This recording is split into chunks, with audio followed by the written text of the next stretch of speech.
Vem pra Virada Cultural, o Festival dos Festivais. Nos dias 23 e 24 de maio, a Prefeitura de São Paulo traz 24 horas de atrações de graça. É nossa, é de São Paulo. Grandes shows em mais de 20 palcos em toda a cidade. Atrações pra toda a família. Museus de graça. Transporte na madrugada. Domingão tarifa zero. E a segurança do Smart Sampa. Virada Cultural. Prefeitura de São Paulo. Aqui a cultura não para. Acesse viradasp.com.br.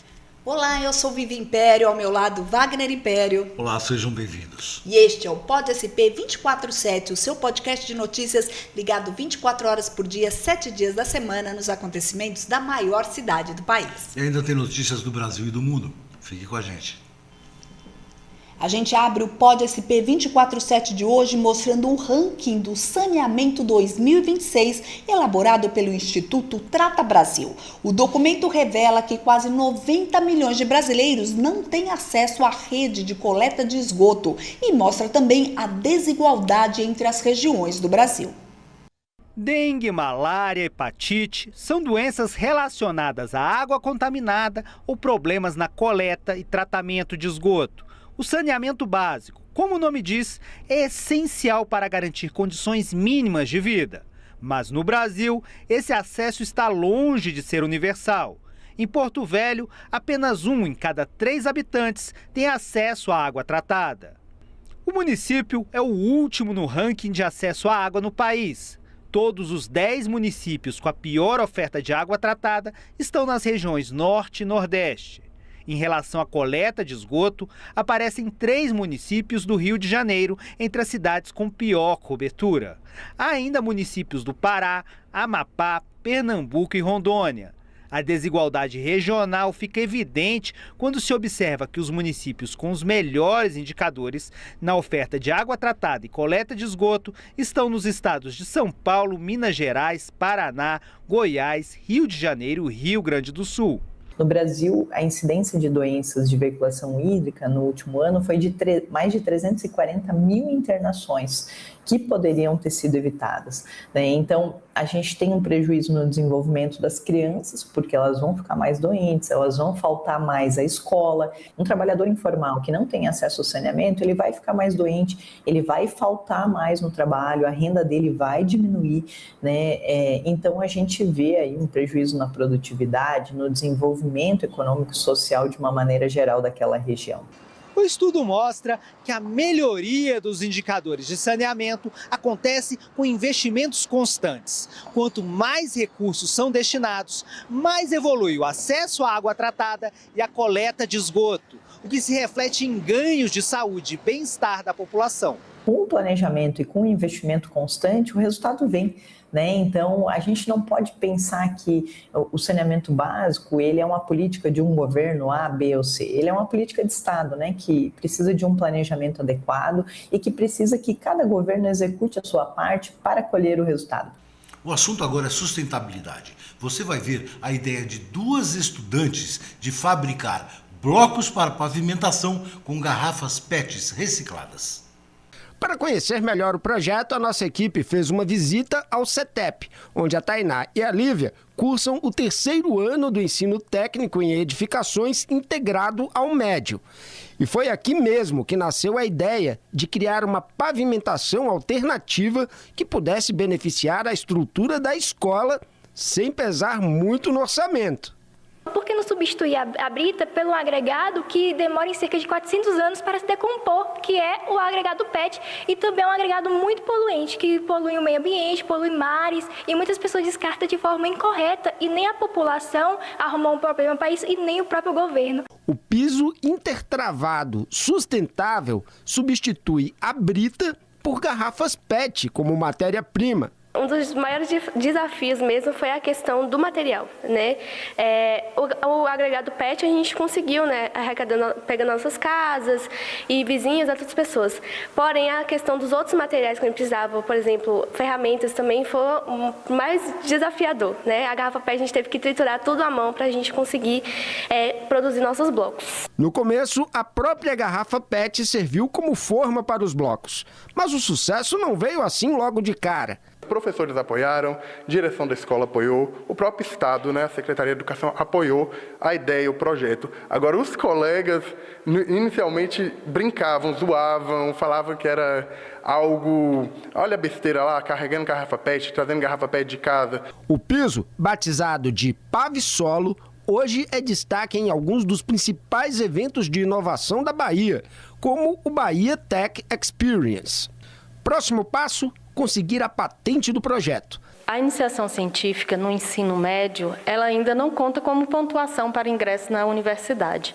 Mas isso é muito importante dentro desse período da vida escolar do aluno, porque ele muda o comportamento, ele muda a forma de ver a educação básica, ele passa a ser ator, ele passa a ser protagonista. Um aluno que faz parte de iniciação científica, que abraça esses projetos, ele é melhor nas disciplinas, em todas as disciplinas, ele tem um compromisso maior com a escola, ele tem um comportamento melhor em sala de aula. Então a gente vê o quanto a iniciação científica, o quanto tornar esses meninos responsáveis pelo seu próprio conhecimento faz diferença na vida deles. O assunto agora é o combate à violência contra a mulher. Você vai ver uma iniciativa que busca mudar o comportamento tóxico dos homens diante de suas companheiras. São os chamados grupos reflexivos. A violência contra a mulher está presente no cotidiano, mas punir agressores com a prisão não é a única forma de ação. Os grupos reflexivos são alternativas que convidam a repensar atitudes antes consideradas normais.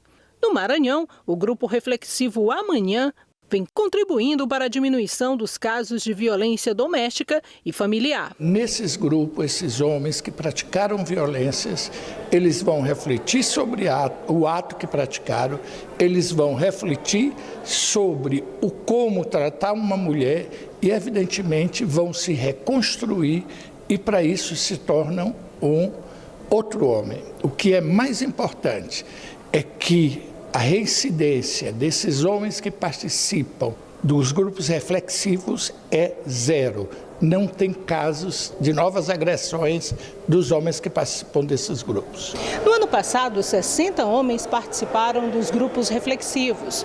Desde o início do projeto, em 2008, 500 já integraram o projeto. Uma oportunidade para repensar o papel do homem na sociedade e também para entender que a violência nunca deve ser a opção para resolver conflitos. Homens que agridem geralmente cresceram em lares violentos. Meu pai, quando eu era guri, jovem, ele bebia. Ele gostava de botar a mamãe para correr. E meu irmão também. Meu irmão brigava com a mulher. Meu irmão, graças a Deus, hoje em dia parou com esse negócio. Ou seja, a violência de homens para com mulheres era muito presente na sua família, né? Sim, eu sempre via. Repensar atitudes e se reconhecer um homem violento leva tempo. Os homens naturalizam, os homens, principalmente a gente está falando de homens de grupos, naturalizam a violência por convivência social. Né? Então, assim, não entende que a violência que praticaram foi um ato violento. Então, com o trabalho com o grupo é que ele vai entender que o ato que ele praticou foi um ato violento. Né? Então, assim, que na verdade quem foi o grande responsável pela situação dele estar na justiça foi ele mesmo com a própria atitude. O que eu aprendi aqui, eu levo para a vida lá fora. Já ajudei pessoas a não acontecer, a chegar aqui como eu cheguei. E a gente mostra agora o impacto no Brasil com o fim da patente sobre um dos medicamentos mais utilizados em todo o mundo no combate à obesidade. Apesar de terem ficado conhecidos como canetas emagrecedoras, medicamentos que usam substâncias como a semaglutida não são indicados para fins estéticos, e sim para diabetes e obesidade. Foram realmente medicamentos que trouxeram, eu diria, realmente uma revolução no tratamento dessas duas doenças, né?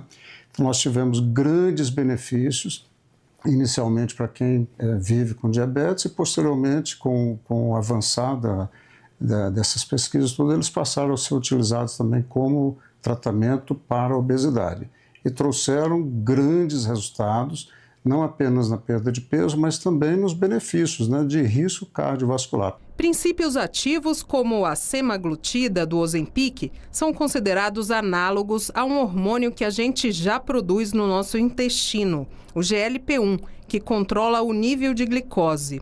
Ele tem uma ação lá no estômago e ele diminui a velocidade do processo de digestão. Então é como se aquela pessoa ficasse saciada por mais tempo. E junto, ele diminui o estímulo cerebral do apetite. A expectativa é que com a quebra da patente da semaglutida, surjam genéricos com preços mais baixos.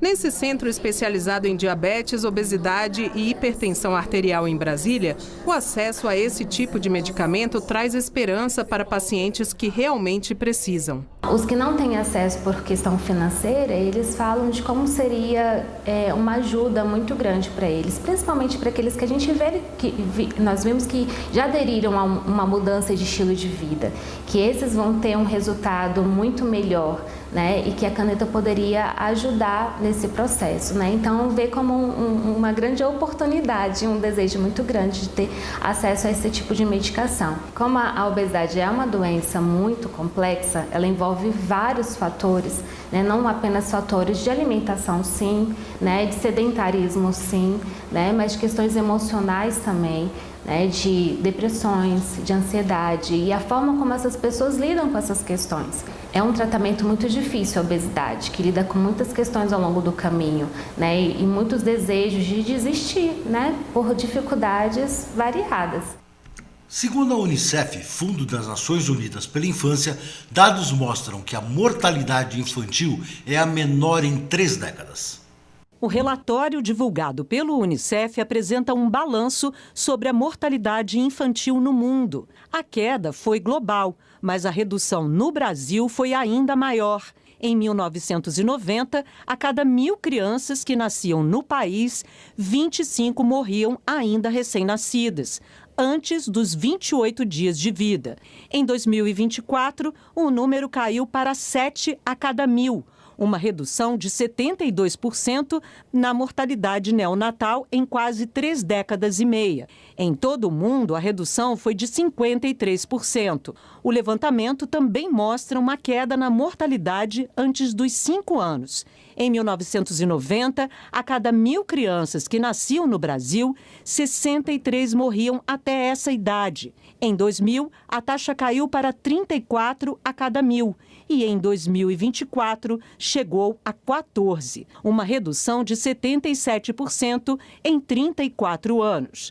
Entre as políticas públicas citadas para este resultado estão o atendimento à mulher durante o pré-natal, o investimento em vacinação e os programas de transferência de renda, como o Bolsa Família. O Brasil precisa avançar na educação infantil, acesso às crianças menores de 5 anos à creche, à educação infantil. Na escola, a criança se alimenta. Na escola, a criança tem acesso à alimentação saudável. E a criança desnutrida vai ali passo a passo com as infecções oportunistas, diarreias, pneumonias, causas da mortalidade infantil. Criança na escola é uma estratégia, portanto, de redução de mortalidade infantil. Um projeto em Guarapari, litoral do Espírito Santo, está retirando toneladas de lixo do mar. A iniciativa pretende conscientizar a população sobre o descarte correto do lixo. O lixo é uma das maiores ameaças aos oceanos. E é bom lembrar que lixo no mar é qualquer tipo de resíduo sólido produzido pelo ser humano e introduzido intencionalmente ou não no ambiente marinho. São essas enormes quantidades de resíduos que causam danos à saúde, à qualidade ambiental, à biodiversidade e até à segurança das embarcações. As embarcações sofrem, que são muitos lixos flutuantes de grande porte. Isso aí pode causar um acidente, é uma geladeira, um fogão aí que a gente sempre vê flutuando aí, boiando. Em busca de soluções para minimizar os impactos ambientais provocados por esses poluentes, mangues. O Instituto Topo do Céu iniciou as ações do projeto Águas Limpas. Em menos de 15 dias, foram recolhidas mais de 6 toneladas de lixo na costa litorânea de Guarapari. Guilherme projetou a embarcação que recolhe o lixo no mar e nos mangues. Ter 5 metros cúbicos e até 4 toneladas de peso, né? Como o resíduo ele tem muito volume, então a gente baseia-se mais ou menos em 5 metros cúbicos, mais ou menos. A gente consegue tanto coletar quanto transportar. A princípio, o Instituto, por meio do projeto, pretende visitar 6 praias. Essas praias já foram mapeadas. Foram encontrados 20 pontos de grande concentração de lixo, de acordo com conversas realizadas entre o pessoal do Instituto, pescadores e aqueles que são donos de embarcações. Todo esse lixo será coletado e com destino certo para as comunidades que trabalham com reciclagem. O projeto estará em Guarapari mais 15 dias, mas esse prazo pode ser prorrogado, dependendo do apoio da população e da classe empresarial. O empresário pode doar 1% do seu imposto de renda deduzido aí com a contabilidade e direcionar esse dinheiro aqui para o Instituto, né? A coisa mais importante que precisava realmente fazer aqui era isso aí mesmo, limpar, né, cuidar do meio ambiente. Aí produz caranguejo, ostra, sururu, tudo sai daí de dentro do mangue. A gente faz um rápido intervalo e na volta vamos mostrar a cidade de Antibes, no sul da França. Fique com a gente, é o Pod SP 24/7, você ligado nas notícias 24 horas por dia, 7 dias da semana. Até já.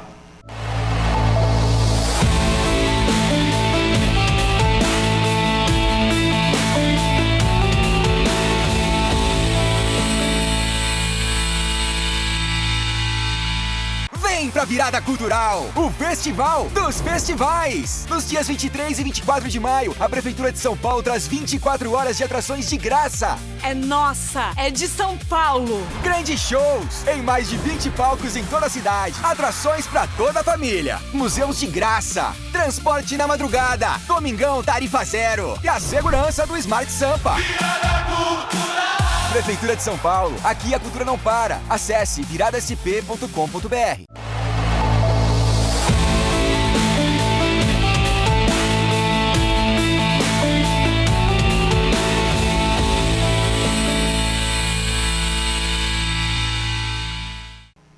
Hoje, em mais um episódio da nossa série de viagens Viaja Brasil pelo sul da França, vamos conhecer a cidade de Antibes e um exclusivo museu de Picasso em um castelo medieval que abrigou por anos o Ateliê do Pintor.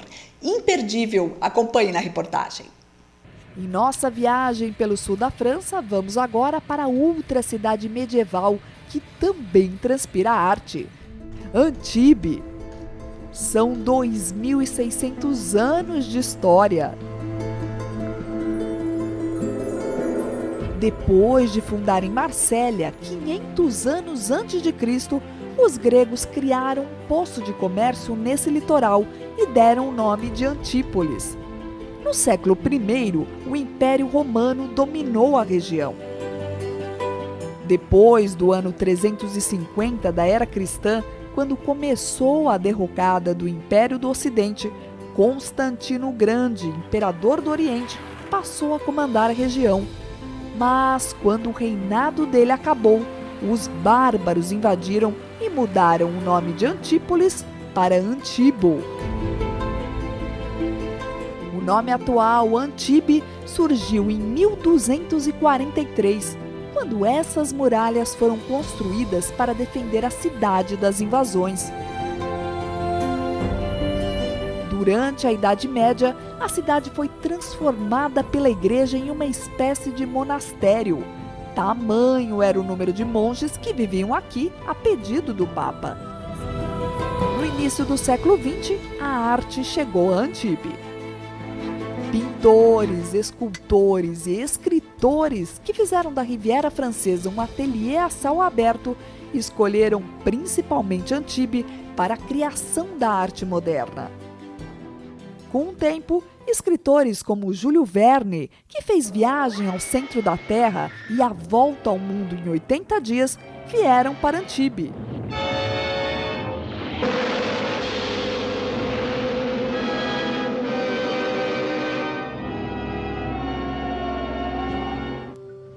Assim como Verne, o pintor e mestre do impressionismo Claude Monet e, mais recentemente, Pablo Picasso também fizeram de Antibes sua inspiração. Tanto que o principal museu de Picasso no mundo fica aqui, em Antibes. O museu está em um castelo construído pelos gregos e era conhecido como Acrópole de Antípolis.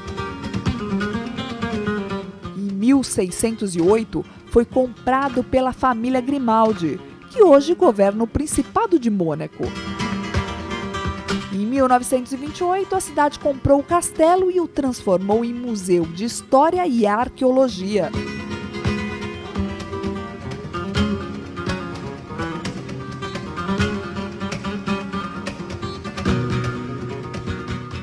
Em 1946, Picasso chegou aqui em Antibes. Ele foi muito influenciado por esta bela cidade da Riviera Francesa.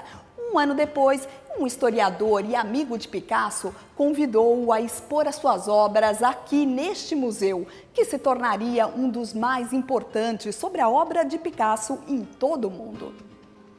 Durante 2 meses, o espanhol Picasso produziu vários trabalhos que foram deixados na cidade de Antibes.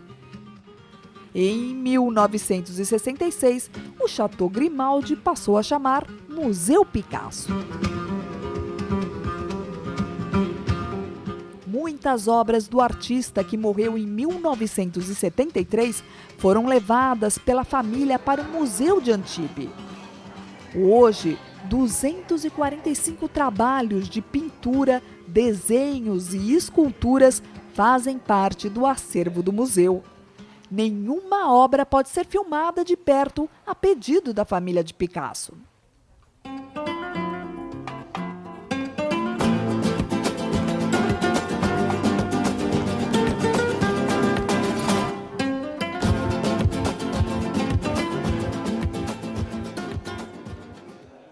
A charmosa Antibes, que fica a apenas 12 quilômetros do aeroporto de Nice, no sul da França, tem hoje mais de 75 mil habitantes. Mas no verão, esse número passa de 220 mil. Com 69 hotéis e casas para se alugar no verão, os turistas vêm aqui não só para conhecer o Museu Picasso, mas também se divertir nas praias da Costa Azul, que inclui o condado de Juan-les-Pins, que tem 300 dias de sol por ano.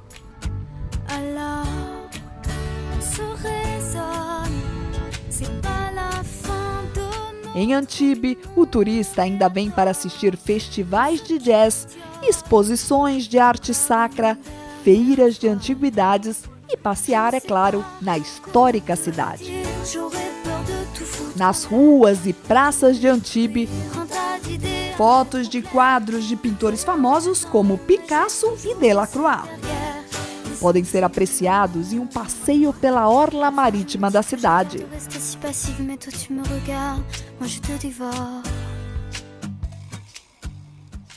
Fora das muralhas, turistas em Antibes também podem desfrutar do fascinante Hotel Belle Rive.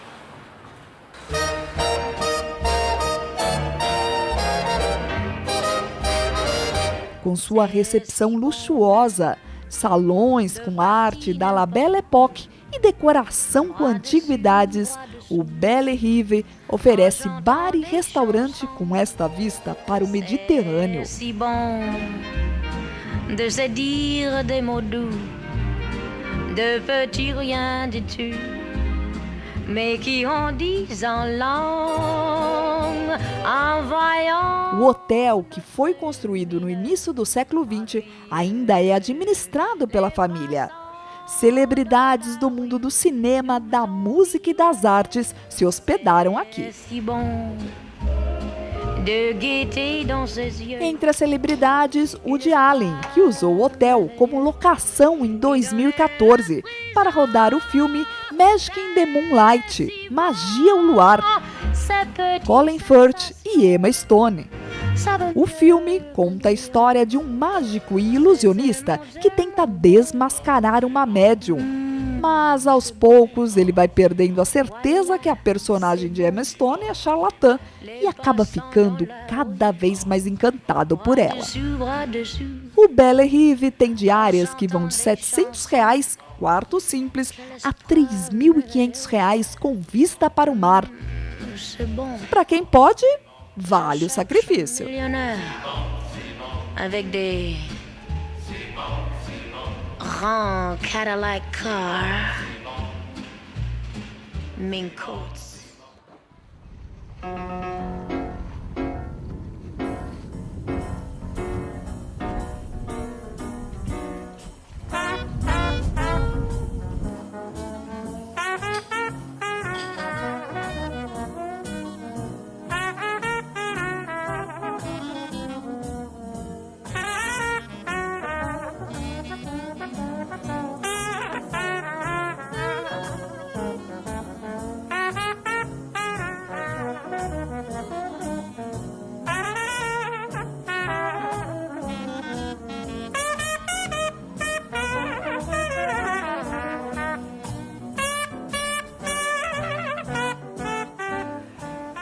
From the beginning, many artists, writers and stars came to Belle Rive.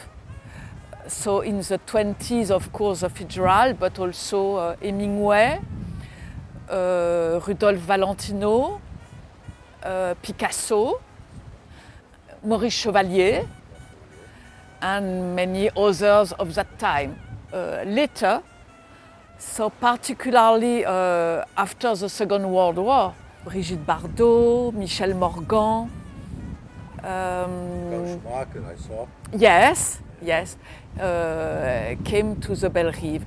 And since I am a child, I saw Miles Davis, Ella Fitzgerald, I was like this, huh? Yeah. Ella Fitzgerald, Gérard Philippe, Sting, the singer, Isabella Rossellini, Woody Allen came here. Voilà, c'était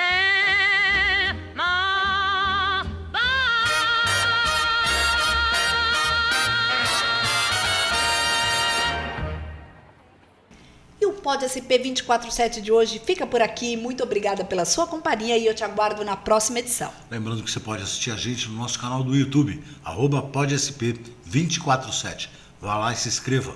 Obrigado. Até mais.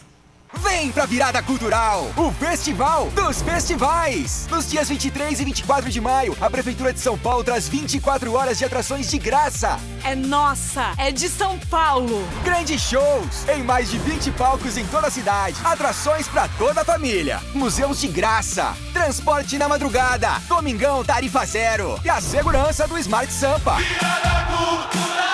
Prefeitura de São Paulo. Aqui a cultura não para. Acesse viradasp.com.br.